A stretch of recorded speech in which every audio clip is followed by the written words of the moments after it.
আল্লাহর নবী মুহাম্মদ সাল্লাল্লাহু আলাইহি সাল্লামকে আল্লাহ পাক এত ভালোবেসেছেন, এই পৃথিবীতে যত নবী রসুল এসেছেন সমস্ত নবীরা মারা গেছেন, তাদের মুজিজা শেষ হয়ে গেছে। কিন্তু আমার নবী মারা গেছেন, আল্লাহর নবীর মুজিজা কিন্তু এখনো শেষ হয় নাই। হয়ে যায় নাকি? আল্লাহ পাক আমার নবীকে অসংখ্য মুজিজা দান করছেন, তার মধ্যে অন্যতম মুজিজা হচ্ছে আল কোরআন। যেই কোরআন আজও আছে, কিয়ামত পর্যন্ত থাকবে, বলেন সুবহানাল্লাহ।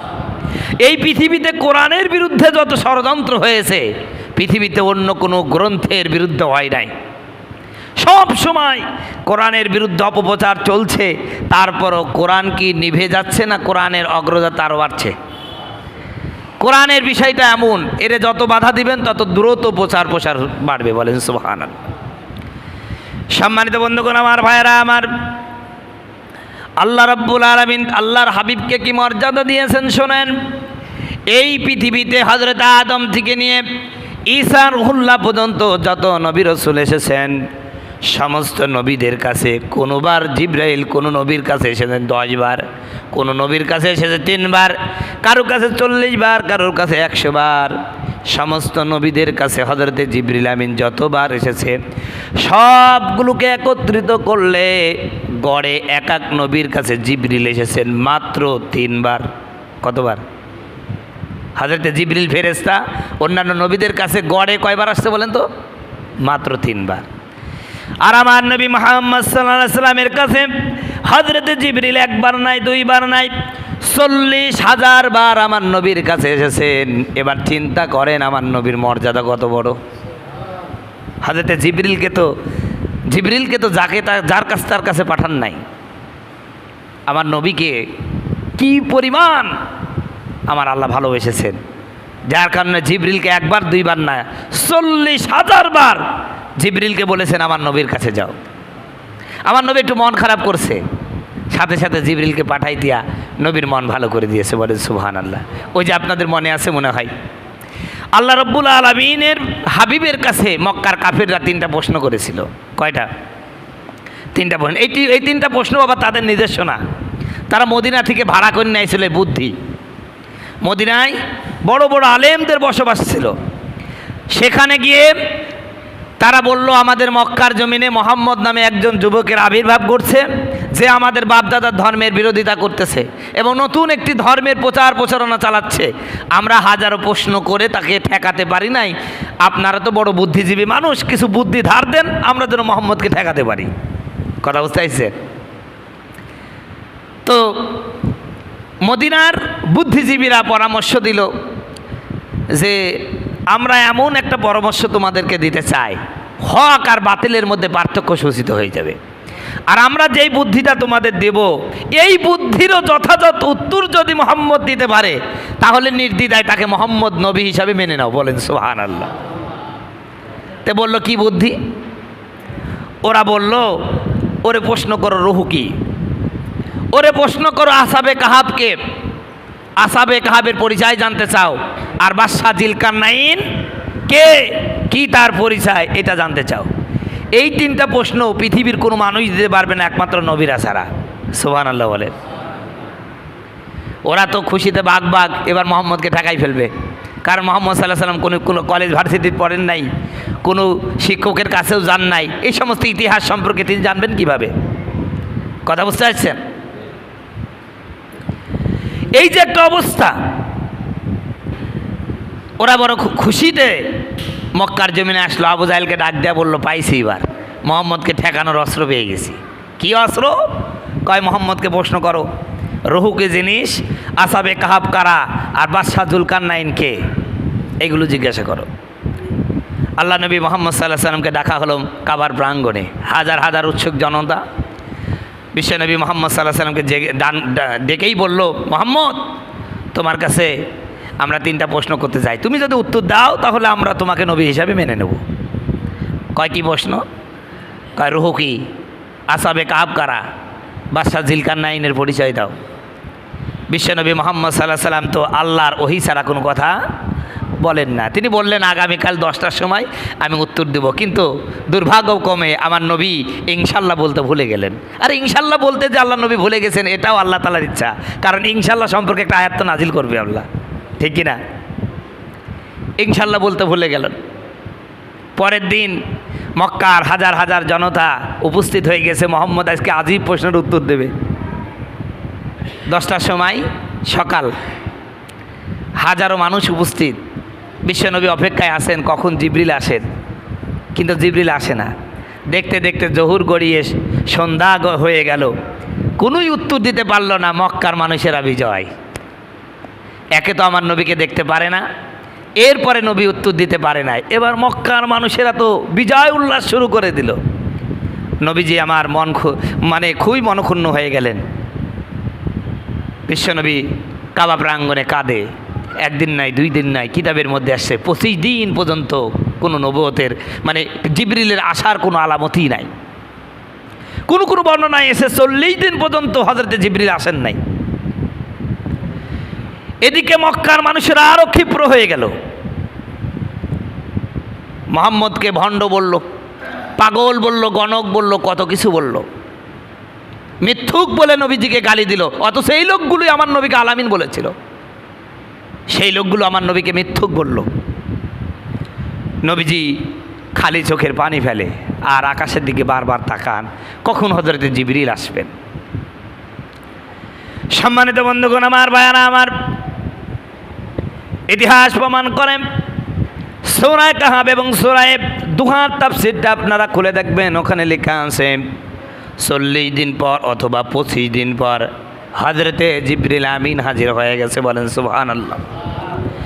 আমার নবী সর্বপ্রথম জিবরিলকে বলেন, ও জিবরিল, এই মক্কার মানুষগুলো এমনিই আমাকে দেখতে পারে না, এরপরও আমি তাদেরকে জবাব দিতে চাইলাম। পরের দিন 10টার সময় কত মানুষের ভিড় হলো, মানুষ আমাকে গালাগালি করলো, তুমি কেন আসলে না, এই কারণটা আগে বলো। আমার আল্লাহ সর্বপ্রথম এই কারণটাই বললেন।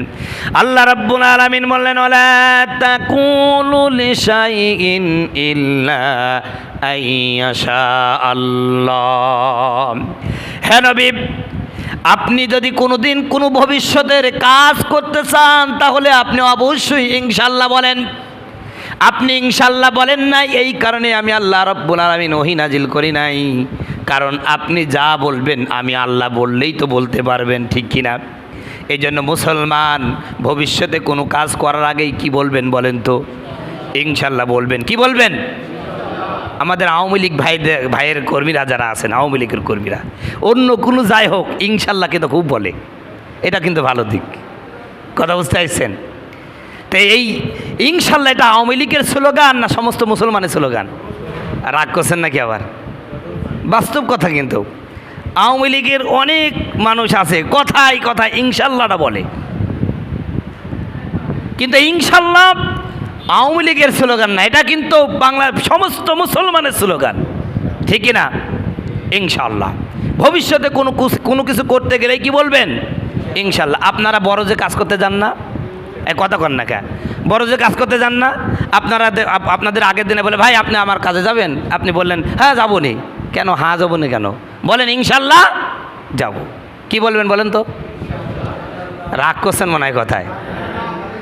কি বলবেন? ইনশাআল্লাহ যাব। মুসলমানের প্রতিটা কথায় কি হবে? আল্লাহর প্রতি পূর্ণ ভরসা হবে। ইনশাআল্লাহ যাব। আপনাকে আমি ডাকলাম, ভাই আগামীকাল মাদ্রাসায় আসেন, ইনশাআল্লাহ যাব হুজুর, সমস্যা নেই। কথা বুঝতে পারছেন? ইনশাআল্লাহ বলবেন। সম্মানিত ভাইরা আমার, আল্লাহ রাব্বুল আলামিন সর্বপ্রথম নবীকে বলেন, ও নবী, 25 দিন মতান্তরে 40 দিন ওহী নাজিল করে নাই। অপরাধ অন্য কোনো না, অপরাধ হলো আপনি ইনশাআল্লাহ বলেন নাই, ইনশাআল্লাহ ভুলে গেছেন। এজন্য শিক্ষা দেওয়ার জন্য আমি আল্লাহ তাআলা ওহী নিজ থেকেই বন্ধ করে রেখেছিলাম। বলেন সুবহানাল্লাহ। এবার নবীজি বললেন, জিবরিল, বুঝতে পারলাম আমার ইনশাআল্লাহ ভুল হয়ে গেছে, কিন্তু ওই মক্কার মানুষের জবাব কই? আল্লাহ রাব্বুল আলামিনের হাবিবকে বললেন, নবী গো, মক্কার সমস্ত মানুষকে ডাক দেন, বলেন উত্তর হয়ে গেছে। নবীজি ডাক দিলেন, সমস্ত মানুষ উপস্থিত হয়ে গেল। এবার একে একে সব প্রশ্নের উত্তর হয়ে গেল।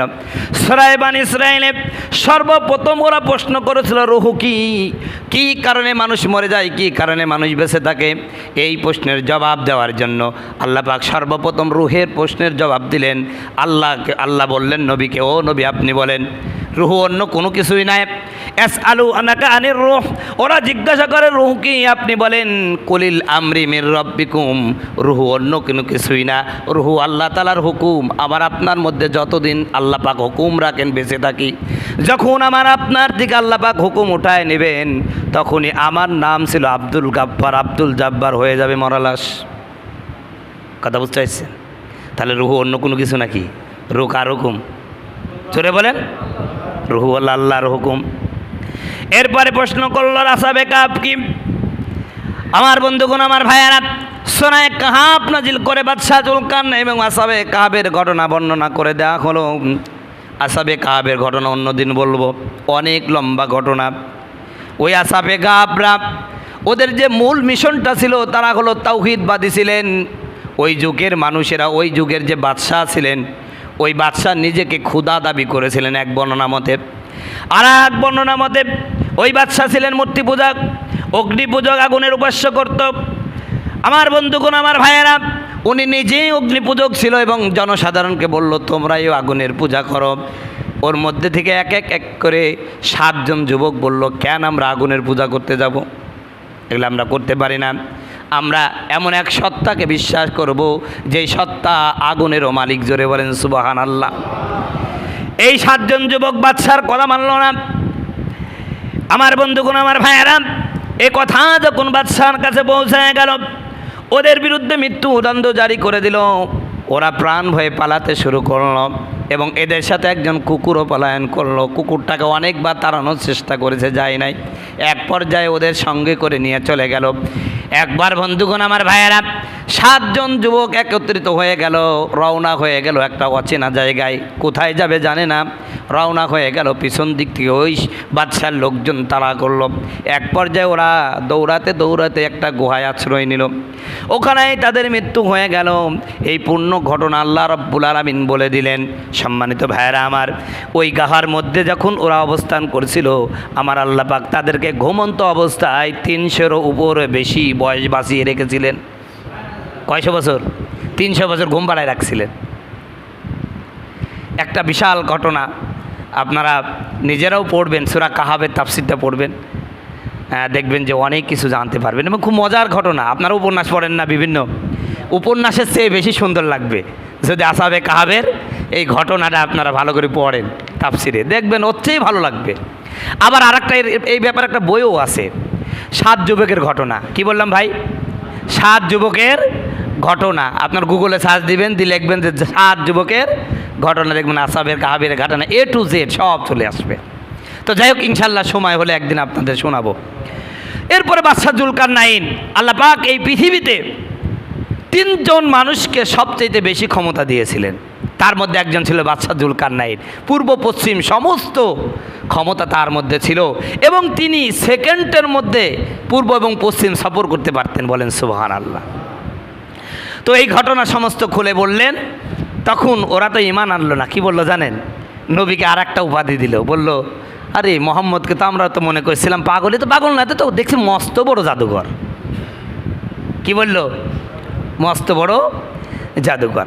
তো সম্মানিত বন্ধুগণ, আমার ভাইয়ের, আমার এই যে আমার নবী সাল্লাল্লাহু আলাইহি ওয়াসাল্লামকে ওরা কি করলো, এইভাবে চেষ্টা করেছিল যে মোহাম্মদ সাল্লাল্লাহু আলাইহি ওয়াসাল্লামকে এই বিভিন্ন অবান্তর প্রশ্ন করে আমার নবীকে ঠেকিয়ে দেওয়ার। কিন্তু তারা কি হাজারো প্রশ্ন করার পরও ঠেকাতে পারেন নাই।